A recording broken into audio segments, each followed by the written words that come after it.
lines up here.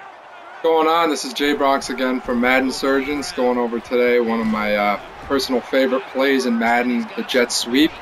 Been running this for about 3 or 4 years and I love it, and I think it's one of the most underrated plays in the game the past few years. It's definitely not a money play. It's not going to work every single time, but it's definitely something that helps spread out the defense and you can potentially score a big play on, every time you run it. So it's actually out of the Seahawks playbooks, out of doubles off. It's called jet sweep. So first what you want to do is make sure that your slot receiver is a speedy kind of guy. You want a quick guy with good acceleration. Acceleration is probably more important than the speed here, but you want both of them to be high. You see I'll put Emmanuel Sanders, who's got a solid speed and acceleration there. He's better than Welker in this situation. They're both solid options though.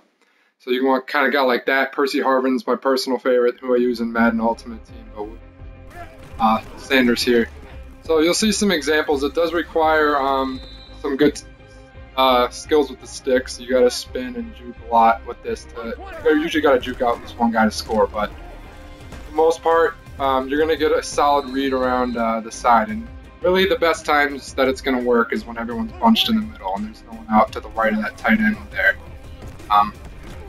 That time I cut in, but you really want to cut in on that tackle's block on the D end. Weren't two good examples, but here's how this one goes. Yeah, so here's a really good blocking version of it. I got the spin there and the juke. So I mean, if you can get a couple good moves and juke them out, you can score a touchdown every time. I mean, I've scored so many touchdowns off this play, it's crazy. So you can run this, and you really just want to read that D end. You can go inside and out, and you'll see a few examples as I go throughout here.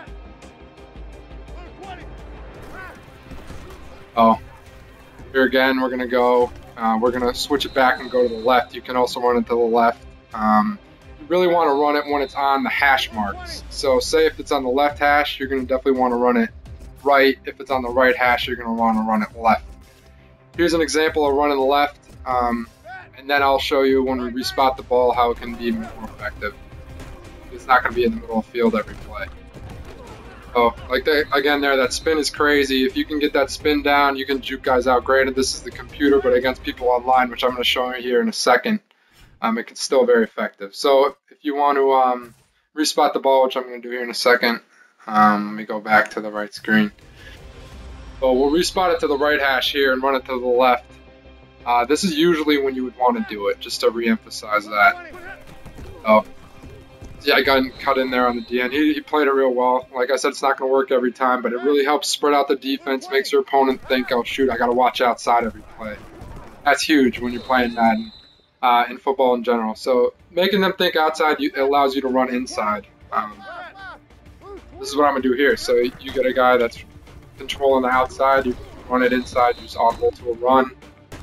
You can audible to a pass. There's actually a fake jet sweep pass out of this formation, which I run a ton. I kind of have my own variation of it, which I think I'm going to make another video on, branching off this one.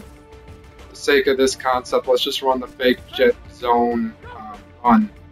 So I'll get a lot of people with this. They'll use their safety run to the left, and I'll just run it right and get like 10 yards or a first down, whatever. Sometimes a touchdown, but just a mind game, really. Good way to dissect it. So here, let's go some examples of online play on Madden Ultimate. 12 versus ranked opponents. Solid 10-yard gain there. Cut inside again, reading at the end, making that spin move.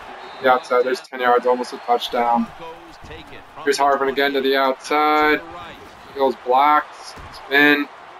Great. All these are getting 10 to 15. Here's another one. You can just guy like does Brian even. As long as they're fast and got that acceleration, you can get pretty much anyone. They got that head start. That's why they beat everybody. Here's another one. You cut it in. Another solid 10. Another one. A nice block on the outside. Really what it is. And it's important to have a tight end that has a good run block. Also you might want to put the receiver that side with like a good run block, a bigger receiver. And if you want to do this every play, that's how you can do it. But that's